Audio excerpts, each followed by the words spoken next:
بسم اللہ الرحمن الرحیم۔ السلام علیکم۔ آج تاریخ 20 اکتوبر 2021 بروز بدھ، سعودی عرب کی آج کی اہم ترین خبروں کے ساتھ میں ہوں عائشہ۔ سعودی عرب کے حالات و واقعات سے باخبر رہنے کے لیے ہماری ویڈیو کو مکمل دیکھیے گا اور ہمارے چینل کو سبسکرائب کر دیجیے تاکہ آپ کو ہماری اگلی آنے والی نئی ویڈیو کا نوٹیفیکیشن جلد موصول ہو سکے۔ جانتے ہیں آج کی پہلی خبر۔ سعودی عرب نے وزٹ ویزے پر مملکت آنے والے غیر ملکیوں کو خوشخبری سنا دی۔ سعودی وزارت صحت نے وزٹ ویزے پر مملکت میں موجود افراد کے لیے کورونا سے بچاؤ کی ویکسین مفت لگانے کا اعلان کیا ہے۔ ریاض سعودی عرب نے وزٹ ویزے پر مملکت آنے والے غیر ملکیوں کو خوشخبری سنا دی۔ عرب میڈیا کی رپورٹ کے مطابق سعودی حکومت نے وزٹ ویزے پر مملکت آنے والے غیر ملکیوں کے لیے مفت کورونا ویکسینیشن کا اعلان کیا ہے۔ اس حوالے سے اعلان سعودی عرب کی وزارت صحت کی جانب سے کیا گیا، جس کے تحت وزٹ ویزے پر مملکت میں موجود افراد کے لیے کورونا سے بچاؤ کی ویکسین مفت لگائی جائے گی۔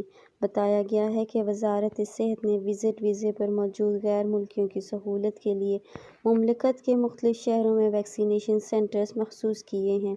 تارکین وطن کے لیے خصوصی رابطہ نمبر بھی جاری ہوا ہے۔ ٹول فری نمبر 937 پر کال کر کے ان ویکسینیشن سینٹرز کے بارے میں معلومات حاصل کی جا سکتی ہے۔ سعودی عرب کے حوالے سے یہاں پر ایک اور اہم خبر سے آگاہ کرتے ہیں۔ سعودی عرب میں عالمی وبا کورونا وائرس کا زور ٹوٹنے پر مسجد الحرام اور مسجد نبوی صلی اللہ علیہ وآلہ وسلم میں سماجی فاصلے کی شرط ختم کر دی گئی ہے۔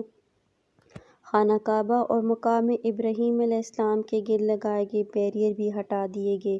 مکہ مکرمہ اور مسجد نبوی صلی اللہ علیہ وآلہ وسلم میں کورونا وبا کے پھیلاؤ کی روک تھام کے لیے عائد کی گئی سماجی فاصلے کی پابندیاں ہٹا دی گئی ہیں۔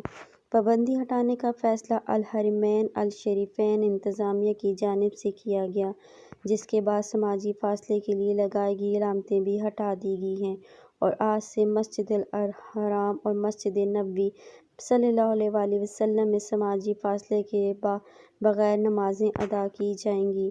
اس ضمن میں الحرمین الشریفین انتظامیہ کی جانب سے جاری اعلامیہ میں کہا گیا ہے کہ کورونا وبا سے قبل کی صفوں کی اصل حالت کو بحال کیا جا رہا ہے۔ مسجد الحرام کے صحن میں مطاف میں بھی سماجی فاصلے کے لیے لگائی گئی علامتیں ہٹا دی گئی ہیں، جس کے بعد اب مکمل افرادی گنجائش کے ساتھ نماز ادا کی جائے گی۔ طواف یا سعی کرنے والوں کے لیے سماجی فاصلے کا اصول ختم کر دیا گیا ہے، تاہم ماسک کی پابندی ابھی برقرار ہے۔ آج کے لیے اتنا ہی۔ مجھے دیجیے اجازت۔ اللہ حافظ۔